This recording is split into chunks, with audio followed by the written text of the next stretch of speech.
Découvrons donc le communiqué de l'état-major général des armées. Et avec moi pour la lecture de ce communiqué, Kadiatou Kone, bonjour. Bonjour Abdul Karim Kaba, bonjour à tous.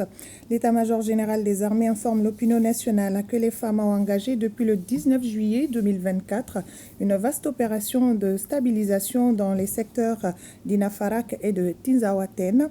C'est dans ce cadre que les femmes ont pris le contrôle de la localité d'Inafarak située à 122 km au nord-est de Tessalit le 22 juillet 2024. Après Inafarak, le cap est mis sur Tinzawaten, situé à 233 km au nord-est de Kidal, à la frontière algérienne, et dans laquelle les GAT sévissaient contre la population civile avec des raquettes, des vols et le blocage des convois logistiques destinés à approvisionner les principales villes du nord.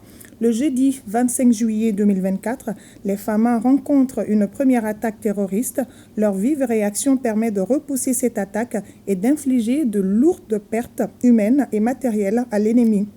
L'ennemi affaibli était en débandade. Après ce premier échec des terroristes, les conditions météorologiques ont fortement influé sur la situation. Une nuit orageuse marquée par des tempêtes de sable dans la zone ont permis à la coalition terroriste de se réorganiser et de recevoir des renforts de tous les groupes terroristes de la sous-région. Ainsi, le vendredi 26 juillet 2024, les combats ont doublé d'intensité. Les groupes armés terroristes regroupés dans une coalition opportuniste comprenant les GS et le GSIM ont lancé plusieurs véhicules kamikazes contre nos forces.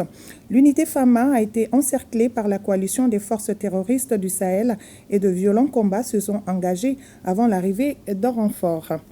La bravoure et la détermination exemplaire de nos soldats n'ont pas permis d'éviter un nombre important de pertes en vie humaine et matérielle.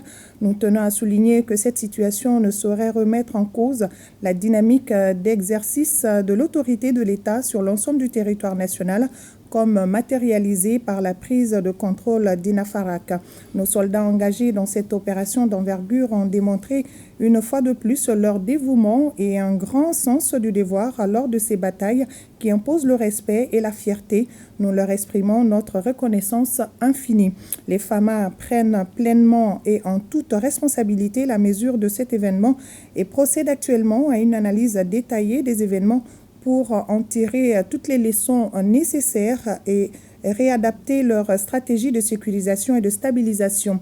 Les FAMA adressent leurs condoléances les plus sincères aux familles de nos héros tombés sur le champ d'honneur et un prompt rétablissement aux blessés. Leurs sacrifices et leur courage ne seront jamais oubliés. Un soutien adéquat sera mis en place pour les accompagner en ces temps difficiles.